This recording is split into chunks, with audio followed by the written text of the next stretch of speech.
Vienna. Nice to have you here. Thank you. You have a maybe unusual spot now. Yeah. I just want to know, because of course a lot of people recognize you after the US Open, for sure. How did it start with you, with the tennis, and why tennis? Geez, I've been playing tennis my whole life. It was big in my family. My grandparents played, and then my dad introduced me and my brother to the game, and he taught us growing up in South Africa.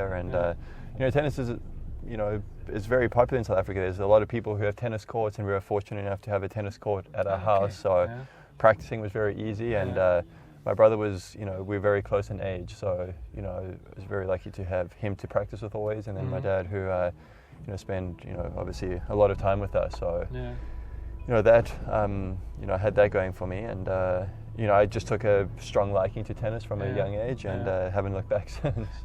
But you did other sports as well, I guess, huh? Just until I was about 10 years old or so. I played cricket a little bit. Right.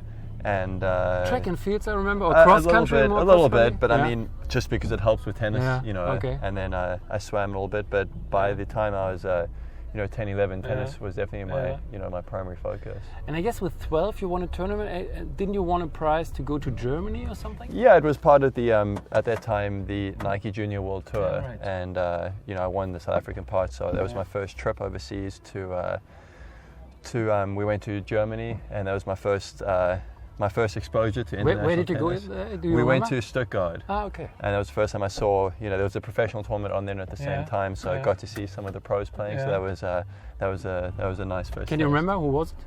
I remember. The guys you seeing Pete Sampras, which was amazing that because was he was an idol of mine. I remember seeing Richard Krajicek. We briefly met Nicholas Kiefer. Carlos Moya was there, and then I actually went the following year and did a clinic with Ferrero before he was, he was still pretty young as well. So I think just a teenager. So it was a nice opportunity for us to have some international tennis. And then you did the way via college, right? Yeah, it wasn't something we'd really spoken about too much. My goal was always to turn professional after the juniors, and colleges started to call me, and the more we looked at it, it seemed like a good option. One of the challenges from South Africa is just it's so far from the tennis world.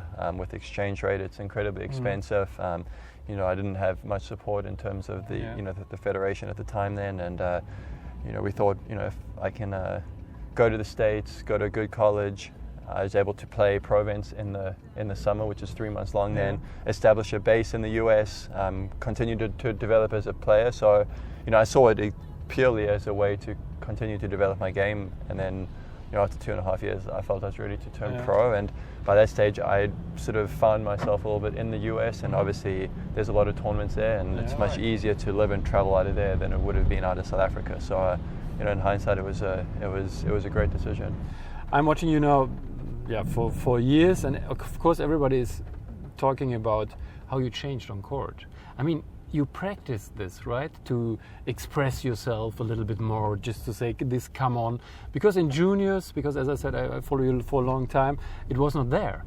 How can you practice this, and who had the idea? I was always aware of it as well, and often I would finish a practice and look back at the practice and think, man, I wish I'd been maybe a bit more positive and a bit more productive and constructive. So I think it was me being aware of it, and my team really pushing me hard on it, that helped me turn the corner. I mean, I've always, since a young age, had been aware of the value of the mental side. My dad from a young age was very big on that, and my whole team now is also realized the importance of that. I mean, so it's tennis is one. Just through a few points here and there, and it helped me play better tennis, just to really be as ready as possible for each point. And it definitely wasn't comfortable for me at first, but after a while it actually wasn't that uncomfortable for me. So it's just done purely because it helps me play better tennis, and it's not done to anybody. It's just done for myself on my side, and hopefully. It'll win me some more tennis matches.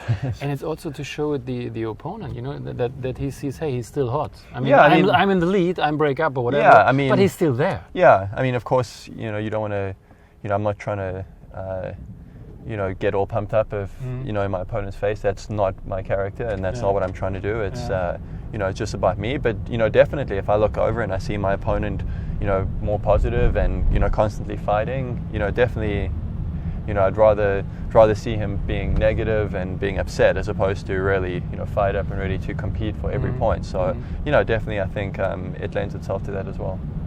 There are many really important persons for you, but of course, I have to talk about the person who's organizing a lot of things for you.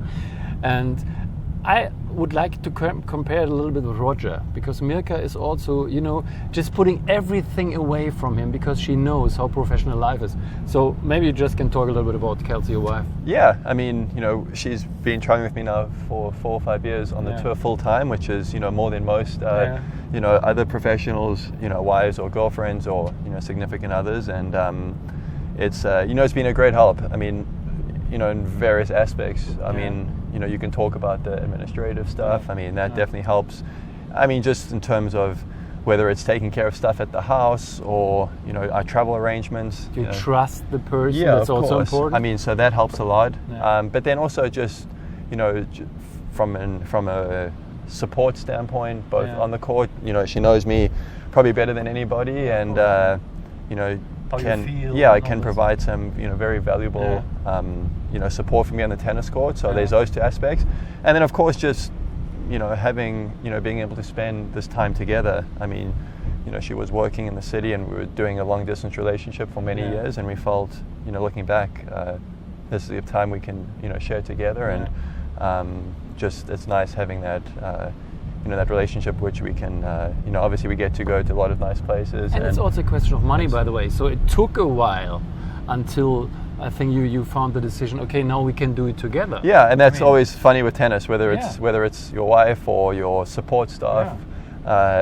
You need to sort of break through, and if you don't have a lot of, whether it's sponsors or federation support, you need to do well so you can afford that, and that helps you play even better tennis. So it's you need to go through that grind and get to a point where you can have people traveling with you, because it's obviously especially these days, I think it's very important.